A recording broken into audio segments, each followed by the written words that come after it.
Good morning friends, সবাইকে শুভ সকাল। পাখির দুনিয়ায় সবাইকে স্বাগত। আজকে আমার ইয়েলো সাইডেড কুমিরের বাসাটার আপডেট নেব। আমি সকালে উঠে তো সব ফুড দিয়ে দিয়েছিলাম। এই যে সব ফুড পড়ে আছে, এই স্যার বেরিয়েছে। ওর বাসায় কেউ হাত দিলে, ওর কেজে কেউ হাত দিলে খুললেও বেরিয়ে আসে। প্রচুর অ্যাগ্রেসিভ হয়ে গেছে, প্রচণ্ড অ্যাগ্রেসিভ। দেখো কী অবস্থা। একটু কামড়াতে পারলেও শান্তি হয়। যেখানেই তুমি আঙুলটা নিয়ে যাবে সেখানেই আসার চেষ্টা করবে। ছোটোবেলা থেকে ওর একটা পা ড্যামেজ, তাই সব জায়গায় তাড়াতাড়ি যেতে পারে না। চলো ওদের বাচ্চা কাচ্চাগুলোকে একটু দেখে নিই।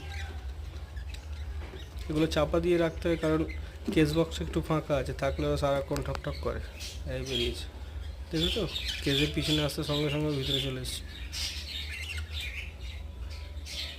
কেস বক্স দেখতে দেয় না একদম। 4টে বাচ্চা হয়েছে, 2টো এখনও হ্যাচতে বাকি আছে, 6টা ডিম দিয়েছে।